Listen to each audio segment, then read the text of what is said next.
मुलांना MSW करून त्याने आता या संस्थेचा पूर्ण माझ्यानंतर हा कार्यभार सांभाळतोय आणि सांभाळणार आहे. याला हा फक्त 25% त्याला दिसू शकतं, 75% इज ब्लाइंड. ही व्यक्ती असं बनवू शकते तर तुम्ही आम्ही सगळेजण बनवू शकता. तुमच्या मुलांना घेऊन या आणि त्यांना हे दाखवा की जर मनामध्ये जिद्द असेल तर माणूस काय करू शकतो. आता तो माझ्यावर काहीतरी आमच्या ताईने गाणं लिहिलेलं आहे आणि ते माझ्याबद्दल त्याला वाटलं की मी ती चाल लावावी म्हणावं. तू म्हण तोपर्यंत आम्ही दुसरी तयारी घेऊ. धन्यवाद बाबा. संस्थेची गेल्या 13 वर्षांपासून मी जुळलेलो आहे आणि आज विशेष माझं भाग्य हे आहे कारण बाबांसाठी किंवा संस्थेसाठी माझी जबाबदारी तर एक मुलगा म्हणून आहेच, परंतु आज मला जी संधी मिळाली. कविता सुरू करण्यापूर्वी मी 2 गोष्टी बोलेल. कारण जीवनामध्ये यशस्वी होण्यासाठी कोणताही शॉर्टकट नसतो किंवा कोणत्याही शॉर्टकटच्या मार्गाने आपण सक्सेस करू शकत नाही. जसं म्हणतात की दगडाचा देव बनवण्यासाठी त्याला चमडीचे घाव सोसावे लागतात, तसेच सोन्याला उजळून निघण्यासाठी आगीतून जावं लागतं. तसं एक उत्तम जीवन घडवण्यासाठी, एक उत्तम जीवन घडवण्यासाठी हे खडतर संकटांमधून जावं लागतं. तशी ही बाबांच्या जीवनाची एक गाथा आहे ती मी आपल्यासमोर यशवंती आत्यांच्या शब्दातून आणि त्याला फक्त एक चाल देऊन मी व्यक्त करत आहे.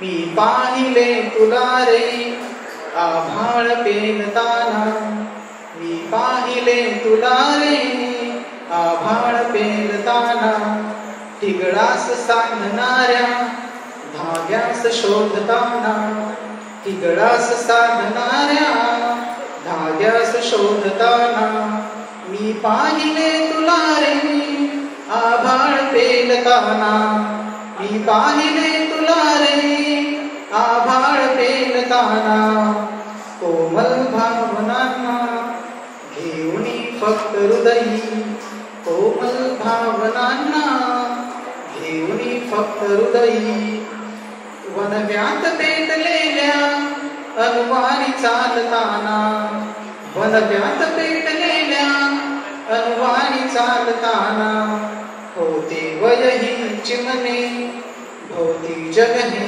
विराने, होते वयही चिमणे भोवती जगही विराने, डोळ्यात चांदण्याच्या स्वप्नात गुंफताना, डोळ्यात चांदण्याच्या स्वप्नात गुंफताना, मी पाहिले तुला रे आभाळ पेलताना, गोठाच गायचा हा झाला महाल भव्य, गोठाच गायचा हा झाला महाल भव्य, शिळी भाकर ही रडली तुझसी भरविताना, शिळी भाकर ही रडली तुझसी भरविताना, मी पाहिले तुला रे आभाळ पेलताना, खंडे भरून पाणी भरले किती घरी तू, खंडे भरून पाणी भरले किती घरी तू,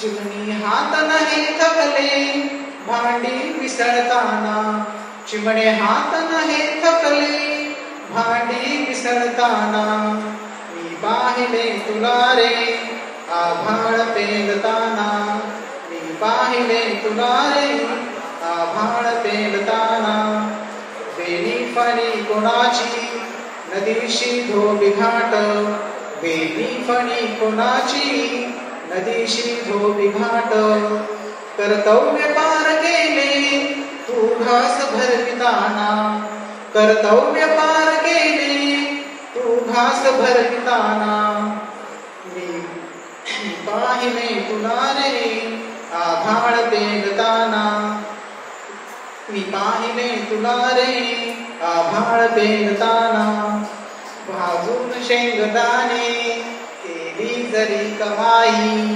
भाजून शेंगदाणे केली जरी कमाई, थकल्या न कशाला था तुझसी तुडविताना, थकल्या कशाला था तुझसी तुडविताना, मी पाहिले तुला रे आभाळ पेलताना, मी पाहिले तुला रे आभाळ पेलताना. धन्यवाद. थँक्यू.